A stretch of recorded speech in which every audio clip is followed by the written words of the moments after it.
मुल्क के वस्ती और बालाई इलाकों में धुंध का राज बरकरार। रात के औकात में पंजाब और खैबर पख्तूनख्वा की सड़कें वीरान। मुसलसल 4 रातों से मुख्तलिफ अजला में हद निगाह सिफर। Motorway M2, M3, M4, M5 और M11 को शदीद धुंध के बाइस मुख्तलिफ मुकामात पर बंद कर दिया गया। बहावलपुर, मुल्तान, साहिवाल और सरगोदा डिवीजन में शदीद धुंध।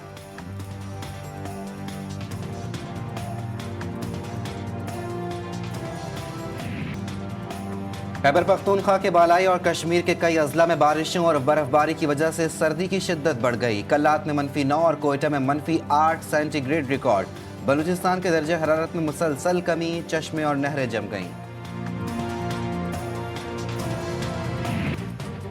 कराची में साइबेरियन हवाओं ने असर दिखाना शुरू कर दिया। शहर कायद में सुबह 8 बजे दर्जे हरारत 8 सेंटीग्रेड रिकॉर्ड किया गया। दफातर जाने वालों को सर्द हवाओं ने घेर लिया। महकमा मौसमियात ने आइंदा 3 रोज में दर्जा हरारत मजीद गिरने का इम्कान जाहिर किया है।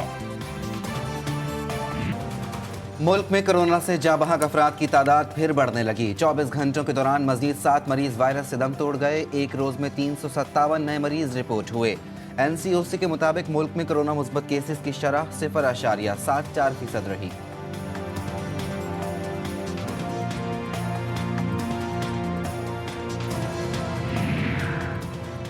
वज़ीर आज़म इमरान खान का अरब मीडिया को इंटरव्यू। कहा, जो भी नबी आखिरुज़्ज़मा की पैरवी करेगा वही कामयाब होगा। मगरबी ममालिक में क़याम से वहाँ की सियासत से वाकफियत हुई। किसी भी मुल्क की गुर्बत की वजह वसाइल की कमी नहीं बल्कि हाकिमों की करप्शन होती है। पाकिस्तान की बदहाली के जिम्मेदार भुट्टो और शरीफ खानदान करार। अफगानिस्तान की सूरत हाल पर OIC वज़राए खारजा का गैर मामूली इजलास कल से इस्लामाबाद में शुरू होगा। इजलास में अफगानिस्तान की अबूरी हुकूमत के नुमाइंदे भी शरीक होंगे। अक़वाम मुत्तहिदा और आलमी मालियाती इदारे शिरकत करेंगे। अमरीका, बरतानिया, फ्रांस, चीन, रूस, जर्मनी, इटली और जापान को भी मदऊ किया गया है।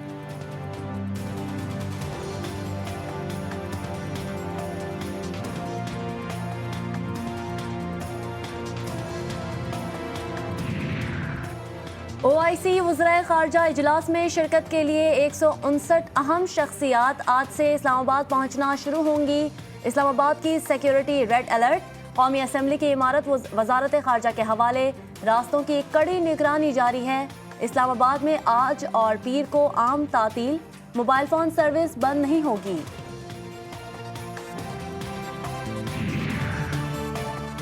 OIC इजलास से कबल अक़वाम मुत्तहिदा में अफ़गान सफ़ीर ग़ुलाम इसहाक ज़ई ने इस्तीफ़ा दे दिया। तालिबान की तरफ से अक़वाम मुत्तहिदा में सुहेल शाहीन को तैनात करने की कोशिश। मुस्तकिल सफ़ीर की तैनाती तक सिफारतकार नसीर फ़ाइक चार्ज डी अफेयर्स के तौर पर अक़वाम मुत्तहिदा में अफ़गान मिशन की क़यादत करेंगे।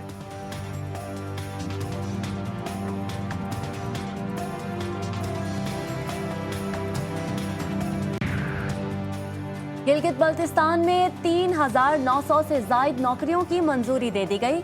वज़ीर आला खालिद खुर्शीद कहते हैं, वज़ीर आज़म ने अपने दौरे में पोस्टों की मंजूरी दी। महकमा तालीम में 1400 से ज़ायद और पुलिस में 1000 आसामियों पर भर्ती होगी।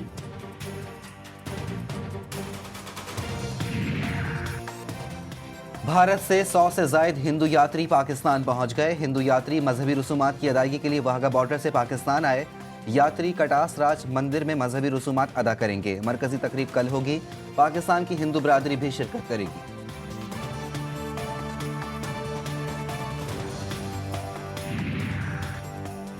लांस नाइक महफूज शहीद निशान हैदर का 50वां यौम शहादत। लांस नाइक महफूज ने 18 दिसंबर 1971 की रात जाम शहादत नोश किया था। 71 की जंग में लांस नाइक महफूज वाघा अटारी बॉर्डर पर तैनात थे।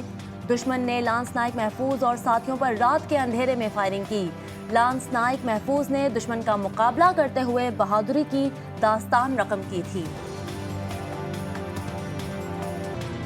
खैबर पख्तूनख्वा के 17 अजला में बल्दियाती इंतखाबात के लिए पोलिंग कल होगी। पोलिंग के लिए तैयारियां मुकम्मल कर ली गईं। वोटर्स मेयर और तहसील चेयरमैनशिप की नशिस्त पर अपने उम्मीदवार के लिए वोट डालेंगे।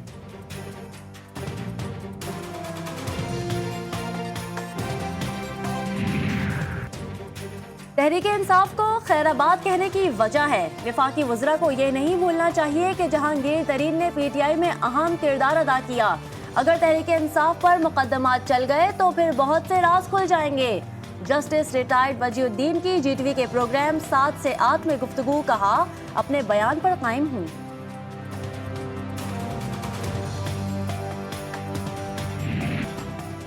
कराची और अंदरून सिंध में स्कूल बंद हो गए। सिंध हुकूमत के मातहत स्कूलों में 6 जनवरी तक तातीलात का ऐलान। विफाक के तहत चलने वाले तालीमी इदारों में छुट्टियां 3 से 9 जनवरी तक होंगी। पंजाब में छुट्टियां 23 दिसंबर से 6 जनवरी, खैबर पख्तूनख्वा के मैदानी इलाकों में 3 से 12 जनवरी और बलूचिस्तान में 15 दिसंबर से 28 फरवरी तक तालीमी इदारे बंद।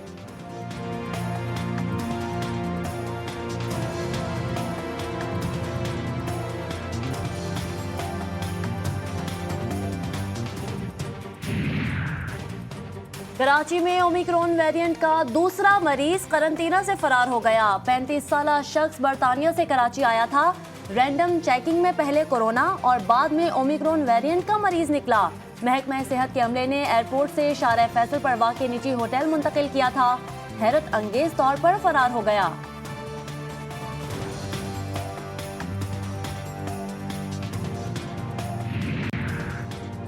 इंसदादे दहशतगर्दी अदालत ने परवीन रहमान के कत्ल केस का फैसला सुना दिया। अदालत ने 4 मुजरिमों को 2-2 मरतबा उम्र कैद की सजा सुनाई। परवीन रहमान को 13 मार्च 2013 को ऑफिस से घर जाते हुए फायरिंग करके कत्ल किया गया था। सुप्रीम कोर्ट ने परवीन रहमान के कत्ल का खुद नोटिस लिया था।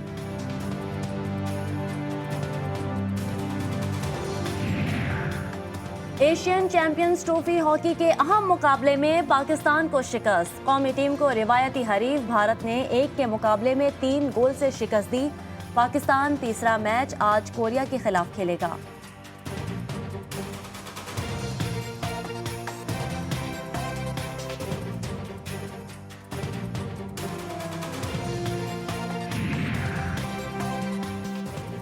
Pakistan cricket board PSL franchises से नाराज। फ्रेंचाइज में एक डोमेस्टिक और एक गैर मुल्की खिलाड़ी शामिल करने की हिदायत। पीसीबी का कहना है कि डोमेस्टिक परफॉर्मर्स को नजरअंदाज किया गया। हर फ्रेंचाइजेस एक डोमेस्टिक और एक गैर मुल्की खिलाड़ी पिक कर सकती है। खिलाड़ियों की ड्राफ्टिंग 7 या 8 जनवरी को मुतवक्किल।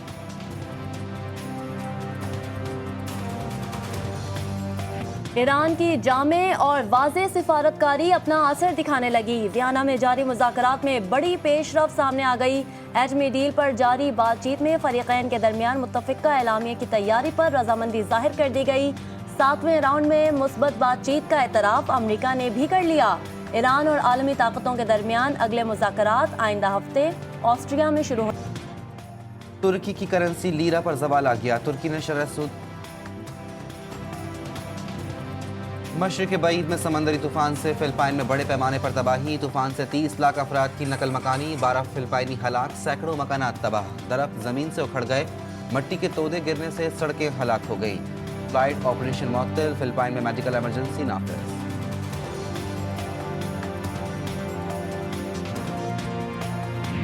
उर्दू ज़बान के दामन को खूबसूरत नॉवेल्स और अफसानों से सजाने वाले मारूफ फिक्शन राइटर शौकत सदीकी की आज 15वीं बरसी मनाई जा रही है।